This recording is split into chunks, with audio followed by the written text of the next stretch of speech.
শিক্ষক সিনিয়র উস্তাদ হযরত মাওলানা হাবিবুর রহমান হবিগঞ্জি।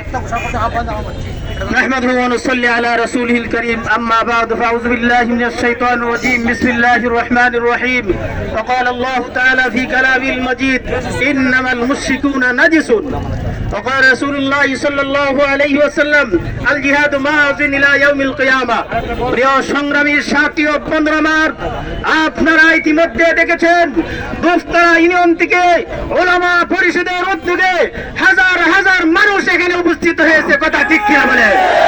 এই তৌহিদি জনতা ইসলামের জন্য, ইসলামের দুশমনদের জন্য রক্ত দেওয়ার জন্য প্রস্তুত আছে। কথা ঠিক কিনা? এই মহাসমাবেশ থেকে, এই গোল চত্বরের মিছিল থেকে আমরা সরকারের কাছে, মাননীয় সরকারের উপদেষ্টা প্রধানের কাছে আমরা বিবৃতি জানাচ্ছি। আমাদের আবেদন ইসকনকে বাংলাদেশ থেকে নিষিদ্ধ করতে হবে। কথা ঠিক কিনা? আলিফের বিরুদ্ধে আমার ভাই আলিফকে শহীদ করেছে, শহীদের রক্ত বৃথা যেতে পারে না। ইনশাআল্লাহ আমরা প্রস্তুত আছি। প্রয়োজনে ইসকনের বিরুদ্ধে সংগ্রাম করতে গিয়ে যদি শাহাদাত বরণ করতে হয়, আমরা শাহাদাত বরণ করতে কারা কারা রাজি ইনশাআল্লাহ। আজকে সমাবেশ সফল হোক, তৌহিদি জনতা কবুল হোক। ওয়া আখির দাওয়ানা আনিল হামদুলিল্লাহি রাব্বিল আলামিন। সংগ্রামী তৌহিদি জনতা, দোয়ার মাধ্যমে ইনশাআল্লাহ আজকের এই বিক্ষোভ সমাবেশ শেষ হবে। আমরা আজকের এই বিক্ষোভ সমাবেশ থেকে দায়িত্বহীন ভাষায় বলতে চাই যে আলিফ, অ্যাডভোকেট আলিফ সাহেবকে হত্যা করেছে, অনতি বিলম্বে তাকে ফাঁসির কাষ্ঠে ঝুলিয়ে বাংলার তৌহিদি জনতা তাকে শান্ত করতে হবে। দুই নাম্বার, আজকের এই সমাবেশ থেকে ঘোষণা দিতে চাই ইসকনের কার্যক্রম এক্ষুনি বাংলাদেশ থেকে বন্ধ করে দিতে হবে এবং রাষ্ট্রীয়ভাবে ইসকনকে যেমন আন্তর্জাতিক পর্যায়ে অনেক দেশে নিষিদ্ধ করা হয়েছে, বাংলাদেশও জঙ্গি সংগঠন হিসাবে তাকে নিষিদ্ধ করা হবে। এই পর্যায়ে আগেরই মনোযোগ পরিচালনা করবেন এবং বক্তব্য দিবেন আজকের এই বিক্ষোভ সমাবেশের সম্মানিত সভাপতি জনাব হযরত মাওলানা আবু সালেহ সাহেব। আসসালামু আলাইকুম ওয়া রাহমাতুল্লাহি ওয়া বারাকাতুহু। হামিদান ওয়া মুসাল্লিয়ান ওয়া মুসাল্লিমান আম্মা বাদ।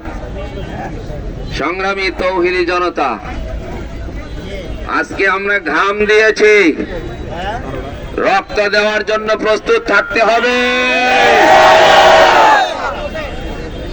বাংলাদেশে ইসলামী সরকারের বাতাস বইছে,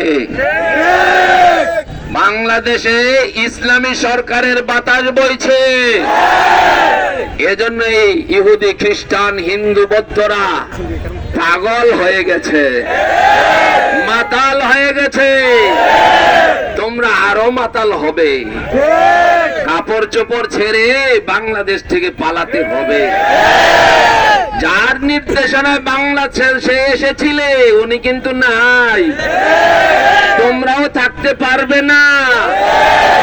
চিন্ময় দাস, লুচ্চামি করো, তোমার লুচ্চামির বিচার হবে। ছাড়বো না আমরা, ছাড়বো না। বাংলাদেশের মানুষ ছাড়বে না। পাকিস্তানিদেরকে ছাড়ে নাই, ব্রিটিশদেরকে ছাড়ে নাই, ছাড়বো না। খেপায়ও না, আমরা কিন্তু শান্তশিষ্ট মানুষ। কি বলেন? আমরা কোরআন তেলাওয়াত করি, রাসূলের হাদিস পাঠ করি, মানুষকে শান্তির বাণী শোনাই। আমাদেরকে অশান্ত করো না, আমাদেরকে অশান্ত করো না। অশান্ত করলে কি হয়? শাপলা চত্বরের দিকে তাকায়া দেখো। ভুলে যাই নাই, ভুলবো না, ভুলে যাই না। শাপলা চত্বরের শহীদদেরকে আমরা বৃথা যেতে দেব না। জুলাইয়ের আন্দোলনের শহীদদেরকে আমরা বৃথা যেতে দেব না। ষড়যন্ত্রকারীদেরকে দাঁত ভেঙে দেব। যারা আমাদের বাংলাদেশের দিকে চোখ উঠিয়ে তাকাবে তাদের চোখ অন্ধ করে দেব, তাদের চোখ উপড়ে ফেলব। বাংলাদেশের পার্বত্য চট্টগ্রামকে ছিনিয়ে নেবে এত সহজ? ইহুদি খ্রিস্টান বেঈমানেরা ঐক্যজোট হয়েছে বাংলার মুসলমানকে ঐক্যজোট হতে হবে। বাংলাদেশে ইসলামী শাসন, কোরআনের শাসন কায়েম করতে হবে ইনশাআল্লাহ। যদি আমরা ইসলামী হুকুমত কায়েম করি, এদেশে হিন্দু, বৌদ্ধ, খ্রিস্টান সকলেই নিরাপদ থাকবে। আমরা কারো উপরে অযথা অত্যাচার করি না, জুলুম করি না। ইসলাম শান্তিপ্রিয় ধর্ম। আমরা শান্তির সাথে এই বাংলাদেশে বসবাস করব। সবাইকে বোঝার তৌফিক আল্লাহ তাআলা দান করেন। যারা বুঝবে না তাদের পরিণতি ভয়াবহ হবে, তাদের পরিণতি ভয়াবহ হবে। এই দেশে একটা দলের নাম ছাড়া কিছুই ছিল না। এখন কিন্তু নাতি স্বীকার করে না আমার দাদা ওই দল করত। সুতরাং সাবধান, ভবিষ্যতেও যারা অত্যাচার করবে, জনগণের উপরে জুলুম করবে, আলেমদের উপরে জুলুম করবে, বাংলাদেশের জনগণ তাদেরকে ছাড়বে না, ছাড়বে না, ছাড়বে না। আমাদের বোমা বানাইতে হয় না, মুসলমানের বোমা বানাইতে হয় না। বাংলাদেশের ইতিহাস নয়, সারা বিশ্বের ইতিহাস, সারা মুসলমানের ইতিহাস। ইহুদি খ্রিস্টান বেঈমানদের অস্ত্র দিয়ে মুসলমানেরা তাদেরকে ঘায়েল করে। মুসলমানেরা সংখ্যাগরিষ্ঠতায় বিশ্বাস করে না, সংখ্যালঘুরা ইসলামের ইতিহাসে সব সময় বিজয় অর্জন করেছে। সুতরাং আমাদের হীনমন্যতার কোনো কারণ নেই, ভয় পাওয়ার কোনো কারণ নেই। আমরা সংখ্যাগরিষ্ঠ হয়েও যদি আমরা ভয় পাই, এর চেয়ে লজ্জার বিষয় আর কিছু নাই। সংগ্রামী তৌহিদি জনতা, সংগ্রামী তৌহিদি জনতা, সব সময় আমাদের হুঁশিয়ার থাকতে হবে, আমাদেরকে প্রস্তুত থাকতে হবে। দেশের জন্য জীবন দেওয়ার জন্য আমাদের প্রস্তুত থাকতে হবে।